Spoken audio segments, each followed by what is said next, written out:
Puji Tuhan, Shalom, Bapak Ibu Saudara sekalian dimanapun kita berada hari ini.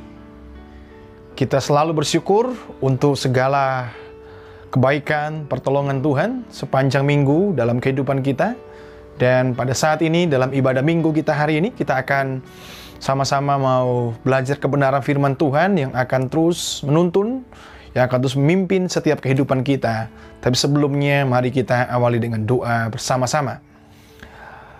Bapa di sorga, kami sungguh bersyukur kepadamu di tengah situasi yang tidak pasti. Tapi kami percaya bahwa firman-Mu selalu memberikan kepastian dalam kehidupan kami. Ketika dunia menjanjikan sesuatu yang tidak pasti, sesuatu yang gampang dan mudah berubah, tapi kami percaya dalam firman-Mu ada kepastian. Dalam firman Tuhan, segalanya boleh berubah, tetapi firman-Mu tidak akan pernah berubah. Dan pada ibadah minggu hari ini, kami mau sama-sama belajar firman Tuhan yang akan terus menuntun, yang akan terus mengajar hidup kami, supaya kami terus bergantung dan berharap sepenuhnya kepadamu, walaupun situasi hari ini tidak menentu. Kami bangga punya Allah seperti Engkau. Engkau Allah yang terus mengendalikan segala situasi apapun yang sedang terjadi saat ini. Kami bersyukur dan kami mau belajar firman-Mu di dalam nama Yesus. Amin. Puji Tuhan, Bapak Ibu Saudara dikasih Tuhan. Mari saja kita buka kebenaran firman Tuhan kita pada kesempatan di pagi hari ini. Dan pada kesempatan ini kita akan membahas satu tema kita dalam tema bulanan kita pada bulan April ini. Kita bicara tentang mengenalmu mengubahkanku. Saya percaya bahwa semakin kita mengenal seseorang, maka akan mengubah cara kita untuk mengasihi orang itu, akan mengubah cara kita untuk memperlakukan orang tersebut. Bapak Ibu Saudara sekalian, mengenal itu butuh waktu. Mengenal itu butuh proses, ya. Mengenal itu butuh keterbukaan, ya. Contohnya dalam hubungan suami istri, bahwa semakin kita mengenal pribadi pasangan kita masing-masing, maka semakin pula kita mungkin cara pandang kita berubah, perlakuan kita berubah, kasih kita pun berubah. Nah, pada kesempatan ini kita akan melihat bahwa ada satu murid Tuhan Yesus, ya. Ketika Yesus bangkit dari antara orang mati yang sudah kita peringati pada ibadah Paskah minggu kemarin, ada salah satu murid yang kurang bahkan mungkin tidak mengenal Kristus dengan baik. Ya, walaupun dalam kenyataan hidupnya sudah bersama-sama dengan Yesus, hampir kurang lebih 3,5 tahun dia hidup bersama Yesus, melayani bersama Yesus. Tapi pada waktu peristiwa kebangkitan Yesus, murid ini itu tidak mengenal Kristus dengan baik. Siapakah murid itu? Yaitu Thomas. Nah, pada kesempatan ini kita akan melihat bagaimana kehidupan Thomas, bagaimana Tuhan berkarya dalam kehidupan Thomas, bagaimana Thomas itu tidak percaya dan bahkan tidak mengenal Kristus yang sudah bangkit dari antara orang mati. Mari Bapak Saudara sekalian, kita buka Alkitab kita di dalam Yohanes pasal yang ke-20, ayatnya yang ke-24 sampai 29. Saya akan bacakan dalam Alkitab saya, dan Bapak Ibu dimanapun berada bisa membuka dan menyimaknya pada Alkitabnya masing-masing. Injil Yohanes pasal 20 ayat 24 sampai 29. Yesus menampakkan diri kepada Thomas. Tetapi Thomas, seorang dari ke-12 murid itu yang disebut Didimus, tidak ada bersama-sama mereka ketika Yesus datang ke situ. Maka kata murid-murid yang lain kepadanya, "Kami telah melihat Tuhan." Tetapi Thomas berkata kepada mereka, "Sebelum aku melihat bekas paku pada tangannya, dan sebelum aku mencucukkan jariku ke dalam bekas paku itu, dan mencucukkan tanganku ke dalam lambungnya, sekali-kali aku tidak akan percaya." 8 hari kemudian, murid-murid Yesus berada kembali dalam rumah itu dan Thomas bersama-sama dengan mereka. Sementara pintu terkunci, Yesus datang dan ia berdiri di tengah-tengah mereka dan berkata, "Damai sejahtera bagi kamu." Kemudian ia berkata kepada Thomas, "Taruhlah jarimu di sini dan lihatlah tanganku. Ulurkanlah tanganmu dan cucukkanlah ke dalam lambungku, dan jangan engkau tidak percaya lagi, melainkan percayalah." Thomas menjawab dia, "Ya Tuhanku dan Allahku." Kata Yesus kepadanya, "Karena engkau telah melihat aku, maka engkau percaya. Berbahagialah mereka yang tidak melihat namun percaya." Bapak Saudara dikasih oleh Tuhan Yesus Kristus, dari teks pembacaan kita ini Yohanes pasalnya yang ke-20 ayat 24-29, saya akan bagi dalam 3 bagian besar ya. 3 bagian besar yang akan saya jelaskan sebagai perenungan kita dalam ibadah Minggu hari ini. Yang pertama adalah kita akan melihat bahwa mengapa Thomas tidak percaya Yesus bangkit. Nah, ini menarik. Kenapa Thomas tidak percaya Yesus bangkit sampai dia harus minta bukti kepada teman atau murid-murid yang lain. Yang kedua adalah mengapa Yesus harus datang menopang iman Thomas yang hampir jatuh. Ya. Yang terakhir adalah apa dampak dari Thomas yang telah mengenal Kristus yang telah bangkit. Jadi pasti ada dampaknya. Sebelum dia mengenal Yesus yang bangkit dan sesudah dia mengenal Yesus yang bangkit, pasti ada perubahan dalam kehidupannya. Itu poin yang ketiga yang akan kita jelaskan. Saya akan jelaskan hari ini sebagai perenungan kita dalam ibadah Minggu hari ini. Yang pertama kita akan melihat adalah mengapa Thomas tidak percaya Yesus yang sudah bangkit dari antara orang mati. Bapak saudara sekalian yang dikasihi oleh Tuhan Yesus Kristus, yang pertama kita melihat adalah kenapa Thomas tidak percaya kepada kebangkitan Yesus sampai dia harus meminta bukti, ya, minta bukti. Sebelum saya melihat tangannya yang berlubang paku, sebelum tangan saya mencucukkan ke dalam lambungnya Yesus, saya tidak sekali-kali pun saya tidak akan percaya. Dan itu statement daripada Petrus kepada rekan-rekan murid lain. Padahal kalau kita melihat bahwa ada sekitar 10 murid yang sudah menyaksikan kebangkitan Yesus yang pertama. Tapi walaupun banyak orang yang sudah memberikan bukti kesaksian, tapi Thomas pun tidak percaya. Nah, pertama kita akan melihat kenapa Thomas ini tidak percaya pada kebangkitan Tuhan. Pertama adalah Thomas itu meninggalkan persekutuan.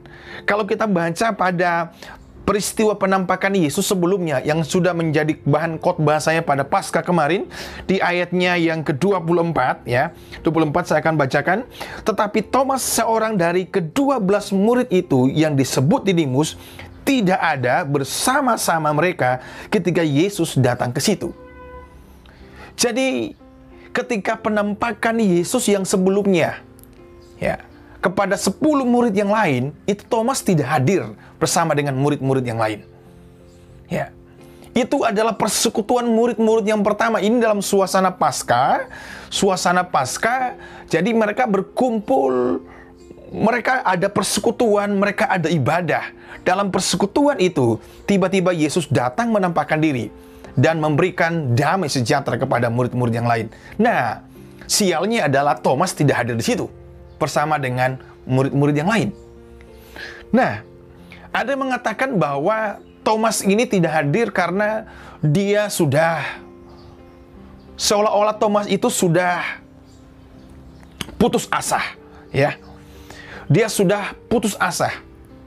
Mungkin Thomas berpikir, ada penafsiran mengatakan bahwa Thomas itu sudah ikut Yesus kurang lebih 3,5 tahun. Dia melihat bagaimana Yesus itu seorang yang luar biasa, dipakai untuk menyembuhkan orang, dipakai untuk membangkitkan orang mati. Peristiwa ketika Lazarus bangkit, ada Thomas di situ. Tapi kemudian tokoh yang hebat ini, Yesus yang tempat dia belajar sebagai gurunya, itu tiba-tiba mati dengan cara yang tragis. Mati dengan cara yang baginya mungkin dalam pemikiran Thomas, sesuatu yang tidak mungkin. Orang baik kok matinya seperti itu. Dia mati disalib, bahkan mati pula. Ya. Dan Thomas kemungkinan besar, dia dalam pergumulan imannya mulai mempertanyakan, benar nggak Yesus ini? Sehingga dalam keputusasaan iman dia, dalam keraguan imannya dia, apakah Yesus ini benar-benar Tuhan?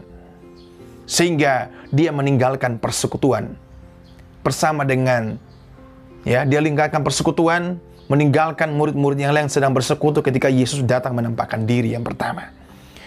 Artinya bahwa kita melihat di sini bahwa salah satu hal alasan kenapa Thomas tidak percaya pada kebangkitan Yesus, walaupun sudah ada 10 saksi yang lain, murid-murid yang lain, tapi dia tetap tidak percaya, dia tetap minta bukti.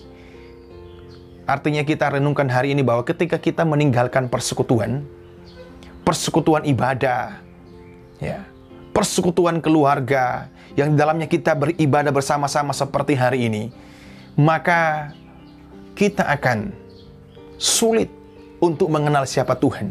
Karena di dalam persekutuan sesama anak-anak Tuhan, dalam persekutuan ibadahlah kita belajar tentang siapa Yesus. Kita belajar tentang Yesus yang benar-benar bangkit. Yesus yang adalah Tuhan dalam kehidupan kita. Bapak saudara dikasih oleh Tuhan Yesus Kristus, ketika kita tidak ada, ya, dalam persekutuan bersama dengan anak-anak Tuhan yang lain, maka kita sulit untuk mengenal siapa Tuhan. Thomas, salah satu kegagalan dia tidak percaya pada Yesus karena dia meninggalkan persekutuan. Mari Bapak Ibu Saudara dikasih oleh Tuhan Yesus Kristus, biarlah dalam setiap persekutuan ibadah kita di rumah masing-masing, ya, ketika kita mendengarkan firman Tuhan, kita bersekutu bersama, di saat itulah kita belajar untuk kita mengenal siapa Tuhan. Orang-orang yang meninggalkan persekutuan, orang-orang yang jauh daripada persekutuan ibadah, maka saya percaya bahwa orang-orang yang demikian akan sulit mengenal siapa Tuhan. Akan sulit mengenal akan setiap karya dan rencana Tuhan dalam kehidupannya. Bapak saudara dikasih oleh Tuhan Yesus, gitu kita bersyukur dengan situasi hari-hari ini, dengan adanya wabah COVID-19, saya percaya bahwa banyak orang kembali kepada Tuhan untuk bersekutu dengan Tuhan. Orang yang dulunya jauh daripada persekutuan, orang yang dulunya mungkin tidak pernah beribadah, dengan adanya wabah ini, kita semua kembali datang kepada Tuhan. Biarlah dalam persekutuan-persekutuan kita saat ini, kita makin mengenal siapa Tuhan. Mengenal apa yang menjadi rencana Tuhan dalam peristiwa besar ini. Apa yang menjadi maksud Tuhan di balik setiap peristiwa besar, pergumulan, penderitaan kita hari-hari ini. Mari Bapak Saudara kasih Tuhan, Thomas gagal mengenal Tuhan dan tidak percaya Yesus yang bangkit karena Thomas meninggalkan persekutuan. Mari Saudara kasih Tuhan Yesus Kristus, dalam situasi-situasi hari ini, tetap jaga persekutuan kita dengan Tuhan, persekutuan kita sesama anak-anak Tuhan. Saya rindu setelah mungkin peristiwa ini selesai, biarlah mari kita kembali sungguh-sungguh kepada Tuhan. Yang sudah lama tidak datang kepada Tuhan, ayo kita kembali sungguh-sungguh. Buat komitmen yang baru, untuk saya mau datang kembali bersekutu, mengenal Tuhan lebih dalam lagi.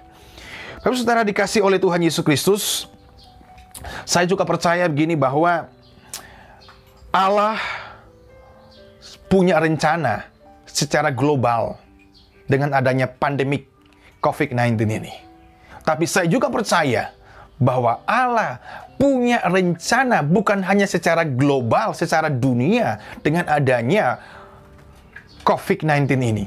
Tapi Allah pun juga punya rencana secara personal, secara pribadi dalam kehidupan kita dengan adanya COVID-19 ini. Dan mungkin salah satu rencana Tuhan adalah kita makin dekat dengan persekutuan dengan Tuhan. Biarlah pada kesempatan ini kita belajar daripada kegagalan Thomas. Thomas gagal mengenal Tuhan, gagal percaya Yesus yang bangkit karena Thomas meninggalkan persekutuan. Mari saudara dikasih Tuhan. Yang kedua, kita melihat apa yang menjadi mengapa Thomas tidak percaya bahwa Yesus itu benar-benar bangkit dari antara orang mati sampai dia harus minta bukti yang konkret. Yang kedua adalah Thomas itu orang tipikalnya adalah Thomas itu adalah orang yang mengerti baru percaya. Ya. Thomas itu orangnya mengerti baru percaya. Jadi segala sesuatu yang dia harus mengerti, dia harus pahami, baru dia percaya. Bapak Saudara kasih Tuhan Yesus Kristus, Thomas itu adalah orang yang mengerti baru percaya. Apakah itu baik dalam kehidupan kita? Memang Bapak Ibu Saudara dikasih Tuhan, kalau kita mau jujur dalam kehidupan kita, tidak semuanya dalam hidup ini kita harus mengerti baru kita percaya. Ya. Tidak semua dalam hidup ini kita harus mengerti baru kita percaya. Ada hal-hal yang memang kita percaya saja dulu, urusan mengerti itu belakangan. Ya. Saya ambil contoh misalnya. Contoh misalnya. Bapak Ibu yang sambil ilustrasi, contoh. Misalnya Bapak Ibu pernah berobat ke dokter, ya. Lalu setelah berobat konsultasi dokter tanya, lalu kemudian dokter buat resep. Ya, dokter buat resep. Bapak Ibu percaya, Bapak Ibu kalau kita mau jujur, ketika kita baca tulisan dokter di resep itu, kita nggak ngerti itu dokter kasih kita obat apa. Ya. Tulisan dokter kan itu tulisan yang sulit untuk kita mengerti. Mungkin hanya dokter dan perawat yang mungkin mengerti apa maksud daripada itu. Tapi ketika kita diberikan resep oleh dokter, kita tidak mempertanyakan, dokter ini obat apa? Ini maksudnya tulisan ini apa dokter? Kita nggak pernah bertanya demikian. Kita langsung bawa resep itu, kita mungkin ke apotek, lalu kita serahkan resep itu di apotek, lalu bagian apoteker di sana, itu yang akan memberikan kita obat. Artinya bahwa kita tidak mengerti apa tulisan dokter. Ya. Entah dokter itu kasih kita obat apa, kita nggak ngerti. Ya. Pokoknya dia tulis, tapi kita percaya bahwa dokter pasti kasih kita obat yang kita butuhkan. Nah, artinya bahwa ketika Thomas dia menuntut untuk dia mengerti dulu baru dia percaya, mengerti dalam dia minta bukti bahwa harus dia mencucukkan tangannya ke lambung dan kepada tangan Yesus baru dia percaya Yesus bangkit. Saya percaya bahwa itu sebuah cara berpikir yang tidak konsisten. Karena saya katakan tadi bahwa dalam hidup ini, tidak semua hal kita mengerti baru kita percaya. Ya. Tapi saudara dikasih oleh Tuhan Yesus Kristus, apalagi tentang iman Kristen. Untuk kehidupan saja yang kita lakukan sehari-hari, itu banyak hal yang kita tidak mengerti, kita percaya saja, mengerti belakangan. Apalagi bicara tentang iman Kristen. Ya.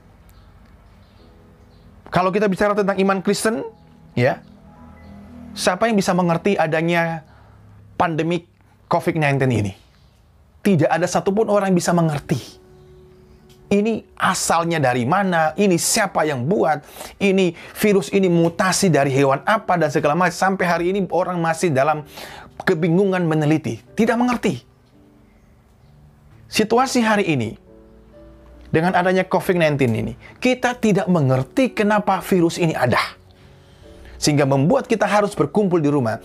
Tapi kita percaya sungguh, ya ini bagian iman kita. Kita percaya bahwa Tuhan itu selalu punya rencana yang baik dalam kehidupan kita melalui peristiwa ini.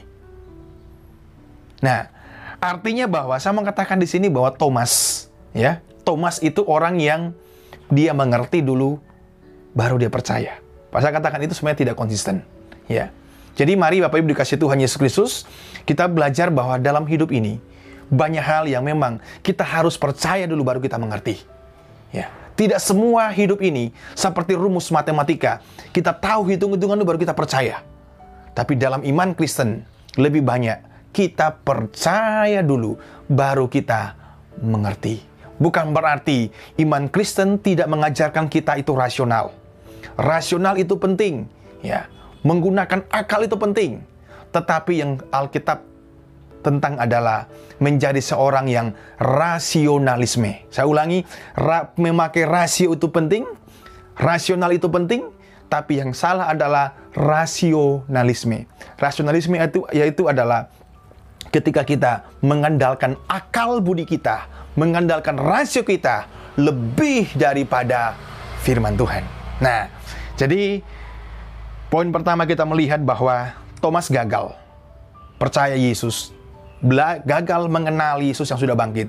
Karena Thomas meninggalkan persekutuan. Yang kedua adalah Thomas tidak konsisten. Dia mengerti dulu. Dia minta mengerti dulu, baru dia percaya. Saya katakan bahwa Tuhan katakan pada terakhir, berbahagialah orang yang percaya walaupun tidak melihat. Ya, walaupun tidak melihat. Dan mari Bapak Saudara kasih Tuhan, dalam situasi hari ini, walaupun kita tidak mengerti kenapa peristiwa COVID-19 ini ada, Corona ini harus ada, sehingga membuat kita terus beribadah, tidak tahu sampai kapan. Tapi kita percayalah, percaya sungguh bahwa Allah tidak pernah meninggalkan kita. Allah berdaulat atas segala peristiwa dalam dunia ini, termasuk peristiwa COVID-19 ini. Ketika Allah berdaulat, Dia mengendalikannya, dan Dia pasti akan membawa kepada sebuah rancangan yang terbaik. Karena kita percaya bahwa dalam Roma pasal 8 ayat 28, Allah turut bekerja dalam segala sesuatu untuk mendatangkan kebaikan bagi orang yang percaya kepada Dia. Jadi banyak kebaikan-kebaikan yang Tuhan sedang kerjakan. Banyak kebaikan-kebaikan yang Tuhan sedang buat melalui peristiwa COVID-19 ini. Percaya saja, mengerti nanti saja. Ya, percaya dulu, mengerti belakangan. Thomas gagal karena dia mengutamakan dia mengerti, baru dia percaya. Yang berikut, Bapak Saudara kasih Tuhan, bahwa kita melihat bahwa kenapa Yesus harus datang, ya. Kenapa Yesus harus datang menopang iman Thomas yang hampir jatuh. Saudara dikasih Tuhan, kalau kita melihat bahwa Yesus ini benar-benar punya perhatian khusus dengan Thomas. Kalau Yesus mau cuek dengan imannya Thomas, kalau Yesus tidak mau peduli dengan imannya Thomas, untuk apa Yesus datang? Menampakkan diri kembali kepada Thomas, membuktikan bahwa dia bangkit. Toh udah cukup 10 orang, sudah banyak Yesus menampakkan diri kepada murid-murid yang lain. Kalau kita baca pada ayatnya yang ke-27 ya, ayat 27, kita bacakan bahwa kemudian ia berkata kepada Thomas, "Taruhlah jarimu di sini dan lihatlah tanganku. Ulurkanlah tanganmu dan cucukkanlah ke dalam lambungku, dan jangan engkau tidak percaya lagi, melainkan percayalah." Jadi, ketika Yesus datang menampakkan diri kepada Thomas, walaupun ada murid-murid yang lain, itu peristiwanya 1 minggu. Dikatakan di sini adalah 8 hari setelah peristiwa penampakan pertama. Setelah peristiwa Yesus bangkit, 8 hari kemudian, Yesus datang menampakkan diri kepada murid-murid secara umum, tapi Yesus khusus datang untuk menyatakan diri kepada Thomas. Bapak Saudara dikasih Tuhan Yesus Kristus, ini saya katakan tadi bahwa Yesus itu begitu perhatian. Yesus begitu peduli kepada imannya Thomas yang sedang rapuh, iman yang sedang goyang, iman yang sedang tidak stabil. Kalau Yesus mau cuek, kalau Yesus mau tidak peduli, untuk apa datang menampakkan diri hanya kepada Thomas? Cuma 1 kok, yang 10 masih percaya, 1 ini biarin saja. Tapi kita melihat bahwa Yesus datang kepada Thomas untuk menyatakan bahwa dia benar-benar bangkit. Karena Yesus begitu peduli, Yesus begitu mengasihi kehidupan Thomas. Dia datang untuk menguatkan, untuk mengangkat imannya Thomas yang sudah rapuh pada waktu itu. Imannya Thomas sedang diambang kejatuhan. Tapi Yesus tidak membiarkan iman Thomas sampai gugur. Yesus tidak membiarkan iman Thomas sampai jatuh. Dia datang menampakkan diri, menyatakan diri kepada Thomas. Hari ini saya mau katakan kepada kita semua, kita belajar daripada cerita ini, bagaimana Yesus benar-benar mengasihi Thomas. Yesus peduli dengan imannya Thomas. Hari ini saya mau katakan kepada kita semua yang mendengarkannya, yang mendengarkan firman Tuhan saat ini, bahwa saya tidak tahu apa menjadi pergumulan iman kita hari ini. Mungkin situasi pandemi COVID-19 ini atau Corona hari ini mungkin sedang menggoncangkan iman kita. Mungkin sedang membuat iman kita rapuh. Mungkin sedang membuat iman kita mungkin sedang di dalam persimpangan jalan. Tapi saya mengatakan kepada kita bahwa Yesus peduli. Yesus bangkit, Dia peduli dengan kehidupan kita. datanglah kepadanya. Datanglah kepada Yesus. Maka Yesus akan menguatkan iman kita. Bapak Ibu, tidak ada satupun cara dalam hidup ini untuk kita bisa dikuatkan iman kita selain kita datang kepadanya dalam firman Tuhan, dalam doa kita. Hanya anugerah Tuhanlah yang mampu untuk menopang iman kita. Saya percaya sungguh bahwa ketika kita mulai goyah, ketika iman kita sudah mulai goyah, Yesus menjanjikan bahwa sekalipun kita jatuh, kita tidak akan pernah sampai tergeletak. Yesus tidak membuat Thomas sampai tergeletak. Imannya sudah mulai goyang, imannya sudah mulai rapuh, tetapi Yesus tidak membiarkan Thomas demikian. Yesus peduli dengan kehidupan Thomas. Yesus tahu apa yang menjadi pergumulan daripada Thomas. Imannya sudah mulai goyah. Yesus datang. Tapi saudara kasih Tuhan, pada kesempatan hari ini, ya, saya tidak tahu apa menjadi pergumulan iman kita hari ini. Mungkin iman kita mulai goyang, iman kita mulai rapuh. Tapi percayalah, datanglah kepada Yesus, baca firman Tuhan, dengarkan firman Tuhan, maka saat itulah iman kita akan dikuatkan kembali. Penderitaan selalu punya dampak dua. Pertama, penderitaan itu bisa menguatkan iman kita, makin mengenal Tuhan. Tapi penderitaan pun juga bisa menjatuhkan, melemahkan iman kita. Hari ini kita belajar bahwa ketika Yesus datang mendatangi Thomas, Yesus datang secara khusus dengan Thomas karena Thomas peduli. Karena Yesus peduli dengan iman Thomas. Saya percaya kita semua, Yesus peduli dengan iman kita masing-masing. Makanya setiap kita mendengarkan firman Tuhan hari ini, ketika imanmu mulai goyang, ketika imanmu mulai rapuh hari ini, ketika engkau mulai mempertanyakan Tuhan yang baik di tengah situasi yang sulit hari ini, datanglah kepada Tuhan. Yesus mampu menguatkan imanmu, mengangkat engkau ketika jatuh. Petrus ketika dia berjalan di atas air dan dia mulai hampir jatuh, Yesus mengangkat Petrus dan Yesus kembali bersama dengan Petrus masuk ke dalam perahu. Hari ini, Bapak Saudara dikasih oleh Tuhan Yesus Kristus, Thomas begitu spesial di hadapan Tuhan. Dan saya percaya kita pun begitu spesial di hadapan Tuhan.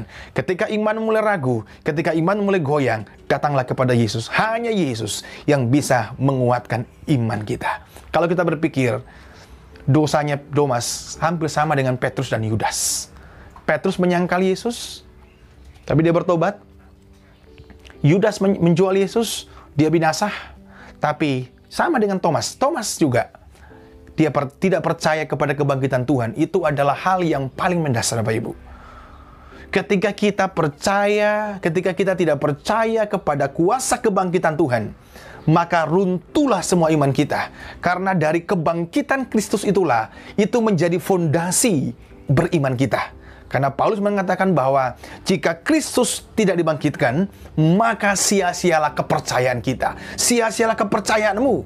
Artinya bahwa ketika Thomas ragu dan tidak percaya kepada kebangkitan Yesus, sebenarnya rontok semualah iman dia selama ini. Yang dia bangun, yang dia bina ketika dia bersama-sama dengan Yesus. Tapi Yesus sekali lagi peduli dengan iman Thomas. Saya katakan juga hari ini, Yesus peduli dengan imanmu. Ketika imanmu mulai goyah, ketika imanmu mulai rapuh dengan berbagai macam situasi hari ini, datanglah kepada Yesus. Dia hanya bisa menguatkan imanmu, mengangkat engkau ketika engkau jatuh, menuntun engkau kembali kepada jalan iman yang benar. Yang berikut kita lihat adalah, yang ketiga dan terakhir adalah, apa dampak dari Thomas yang sudah mengenal Kristus yang telah bangkit. Kalau kita baca di ayat selanjutnya, ya, mulai saya ulang baca ayat 27, kemudian ia berkata kepada Thomas, taruhlah jarimu di sini, lihatlah tanganku, ulurkanlah tanganmu, dan cucukkanlah ke dalam lambungku, dan jangan engkau tidak percaya lagi, melainkan percayalah. Ayat 28, Thomas menjawab dia, ya Tuhanku dan Allahku.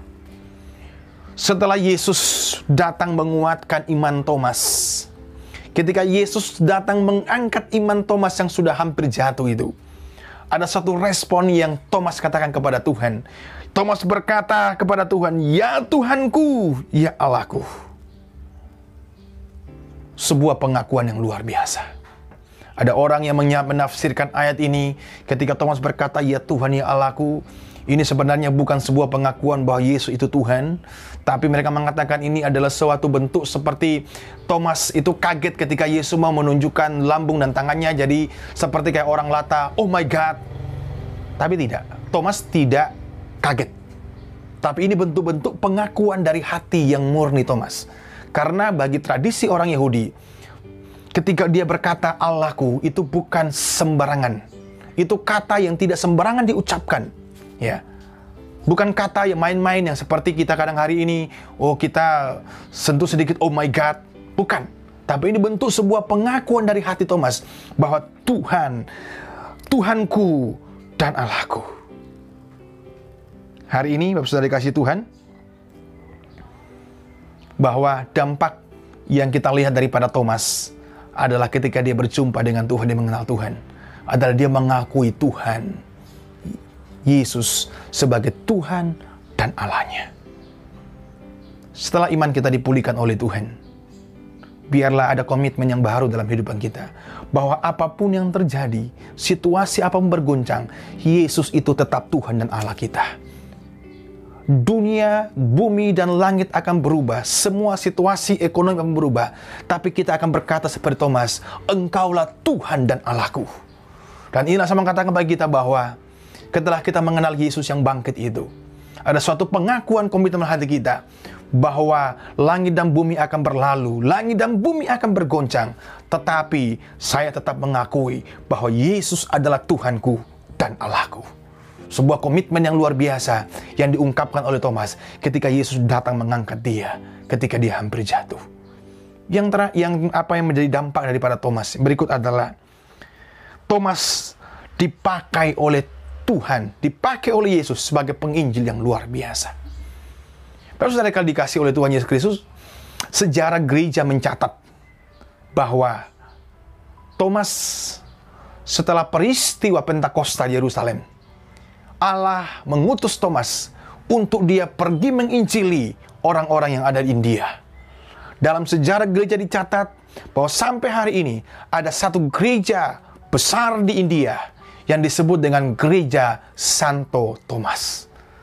Dalam catatan sejarah dikatakan bahwa kemungkinan besar para ahli sejarah bahwa ini adalah bukti bahwa Thomas yang merupakan Rasul Yesus, yang pernah ragu tidak percaya kepada Yesus yang bangkit itu, imannya hampir goyah. Tapi setelah berjumpa dengan Tuhan, imannya diubahkan. Tuhan pakai dia untuk menginjili orang-orang yang ada di India.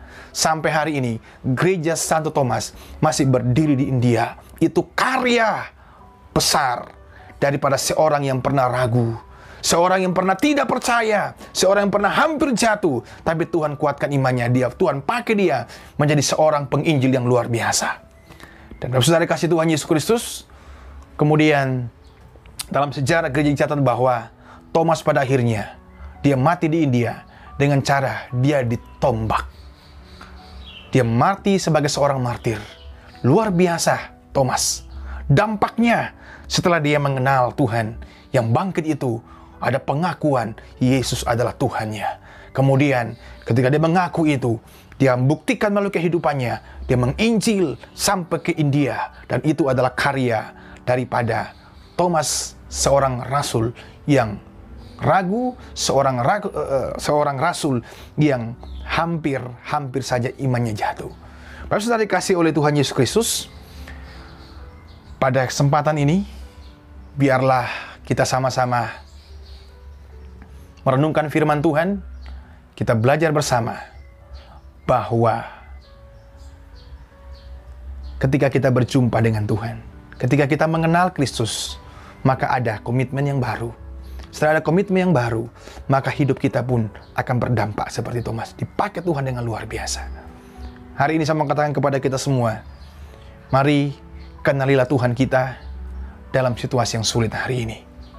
Thomas, dia tidak percaya kebangkitan Tuhan. Awalnya tidak percaya, dia minta bukti karena Thomas meninggalkan persekutuan. Biarlah hari ini persekutuan ibadah kita dalam keluarga makin kita tingkatkan, sehingga kita makin mengenal rencana Tuhan dalam setiap kehidupan kita di balik peristiwa besar ini. Saya katakan tadi bahwa COVID-19 ini Allah punya rencana secara global, tapi Allah punya rencana pun secara pribadi dalam kehidupan kita. Biarlah hari ini kita bersyukur kepada Tuhan. Tuhan begitu mengasihi kehidupan kita. Di saat iman mulai goyang, di saat iman mulai ragu, datanglah kepada Yesus. Seperti Thomas, Yesus datang menjumpai dia. Sebuah anugerah ketika Tuhan datang menjumpai dia. Artinya saya mau katakan bahwa sebuah anugerah juga hari ini, ketika iman mulai goyah, ketika iman mulai ragu akan Tuhan, ketika iman mulai kendor dengan situasi yang sulit hari ini, dan engkau mendengarkan firman Tuhan hari ini, bahwa Yesuslah yang akan menguatkan, mengangkat kita ketika kita mulai jatuh, mengangkat kita, membangunkan kita ketika kita tidak berdaya lagi. Thomas, Yesus datang secara spesial kepada dia. Imannya kembali dipulihkan. Dia mengenal Tuhan, dan dia berkata, Tuhanku, Allahku. Tuhan pakai Thomas dengan luar biasa. Hari ini, saya mengatakan kepada kita bahwa kenalilah Tuhan. Makin mengenal Tuhan, rencananya, karyanya dalam setiap kehidupan kita, walaupun dalam situasi hari-hari ini. Kiranya firman ini akan meneguhkan, menguatkan kita semua, memberkati setiap kita yang mendengarkannya. Tuhan Yesus memberkati. Mari kita berdoa. Saya akan berdoa, mengucap syukur kepada firman Tuhan, sekaligus doa penutup dan doa berkat untuk kita semua. Mari kita berdoa. Kami bersyukur kepada Tuhan, bahwa Engkau Allah kami, yang selalu peduli dengan kehidupan kami. Yesus yang bangkit itu, Allah yang tidak pernah berubah, dan penuh kasih dalam kehidupan kami. Pada renungan firman Tuhan hari ini kami belajar daripada Thomas. Kenapa dia tidak percaya kepada kebangkitan Tuhan?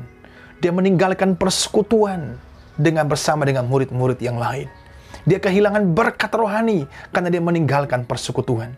Dan biarlah hamba berdoa, biarlah setiap kami, biarlah dalam melalui persekutuan ibadah keluarga kami saat ini, disitulah kami mau belajar untuk mengenal siapa Kristus yang sudah bangkit dari antara orang mati. Kami boleh belajar apa menjadi rencana Tuhan dalam kehidupan kami, dalam situasi peristiwa yang sulit hari-hari ini, yang kami tidak mengerti. Thomas lebih mengedepankan logika dia, rasio dia daripada imannya. Apakah yang mujud dalam hidup ini? Tidak selamanya hidup ini kami mengerti baru kami percaya. Tapi banyak dalam hidup ini kami percaya dulu baru kami mengerti. Tolonglah kami Tuhan Yesus. Situasi hari-hari ini kami tidak mengerti. Tapi iman kami berkata, Tuhan baik. Dan Tuhan yang baik pasti merancangkan yang terbaik dalam kehidupan kami. Hari ini kami belum mengerti. Besok kami akan mengerti rancangan Tuhan yang terbaik dalam kehidupan kami melalui situasi hari-hari ini. Terima kasih Tuhan Yesus. Kami pun belajar hari ini bahwa bagaimana iman kami dikuatkan oleh Tuhan. Engkau datang secara khusus daripada Thomas. Di tengah keraguan dia, di tengah kelemahan imannya, Engkau datang menguatkan dan mengangkat iman Thomas. Hamba berdoa bagi setiap jemaat Tuhan, mungkin di antara kami hari-hari ini, karena tekanan ekonomi, karena tekanan situasi hari-hari ini, mungkin iman kami mulai goyah, mungkin iman kami mulai rapuh, mungkin kami mulai mempertanyakan akan kebaikan Tuhan. Tapi hamba berdoa, biarlah Tuhan kuatkan setiap iman jemaat-Mu.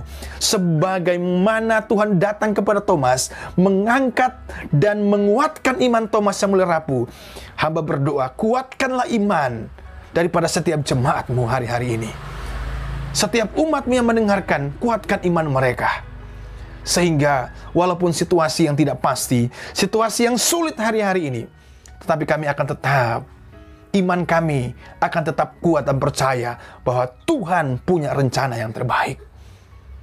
Terima kasih Tuhan Yesus. Kami pun belajar bahwa biarlah ketika kami mengenal Engkau, ada pengakuan seperti Thomas, Tuhanku, Allahku. Ada sebuah komitmen yang baru dalam kehidupan kami. Setelah kami percaya bahwa Yesus benar-benar bangkit dari antara orang mati.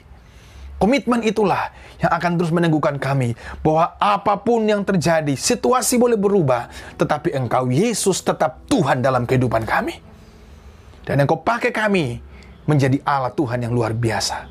Sebagaimana Tuhan utus Thomas, pakai dia dengan luar biasa. Tuhan akan terus pakai kami menjadi utusan-utusan Tuhan dalam keluarga dan dimanapun kami berada. Terima kasih Tuhan, biarlah kebenaran firman-Mu ini akan memberkati, menguatkan setiap jemaat-Mu, umat-Mu yang mendengarkannya. Terima kasih Bapa di sorga. Terima kasih. Hamba berdoa bagi setiap jemaat Tuhan, orang-orang yang mendengarkan kebenaran firman Tuhan ini, dimanapun kami berada. Kiranya Allah memberkati setiap kehidupan pribadi rumah tangga kami, yang saat ini bergumul dalam kehidupan kesulitan ekonomi. Tuhan pelihara setiap kehidupan jemaat-Mu dan umat-Mu. Terima kasih Tuhan, anugerah Tuhan cukup bagi kami dalam situasi yang sulit. Terima kasih Bapa di sorga. Terpujilah nama-Mu. Yang sedang sakit jemaat-Mu, Tuhan berkati. Tuhan sembuhkan mereka. Yang sedang bergumul masalah kehidupan keuangan, Tuhan berkati. Dan Engkau mencukupkan segala kebutuhan hidup mereka dalam nama Yesus. Terima kasih Bapa di sorga. Kami bersyukur kepada Tuhan. Engkau baik, Engkau yang memelihara, menguatkan, dan menopang kehidupan kami. Terpujilah nama-Mu. Kami bersyukur. Dan kami akan akhiri ibadah pada minggu ini, dan biarlah kami boleh sama-sama menerima berkat yang daripada Allah. Bapak saudara dikasihi oleh Tuhan Yesus Kristus, mari arahkanlah hati kita kepada Tuhan yang sudah bangkit dari antara orang mati, membawa berkat kekuatan, membawa berkat damai sejahtera dalam setiap kehidupan kita. Dan biarlah kita angkat kedua tangan kita untuk kita menerima berkat yang terbaik yang daripadanya. Bapa, kuduskanlah tangan hamba-Mu, dan biarlah tangan Allah sendirilah yang turun memberkati setiap kami umat-Mu yang sudah mendengarkan kebenaran firman Tuhan, yang sudah beribadah di rumah kami masing-masing. Tuhan memberkati engkau dan melindungi engkau. Tuhan menyinari engkau dengan wajah-Nya dan memberi engkau kasih karunia. Tuhan menghadapkan wajah-Nya kepadamu dan memberi engkau damai sejahtera. Di dalam nama Bapa, Anak, dan Roh Kudus, hamba sampaikan berkat ini bagi umat-Mu.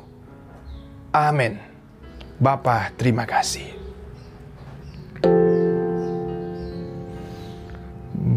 Bapa, terima kasih. Bapa, terima kasih. Bapa di dalam surga, ku berterima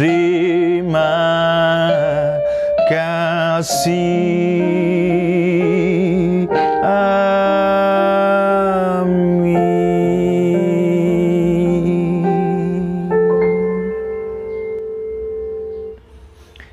Ibadah kita sudah selesai. Kiranya Tuhan Yesus memberkati kita semua. Dan selamat hari Minggu.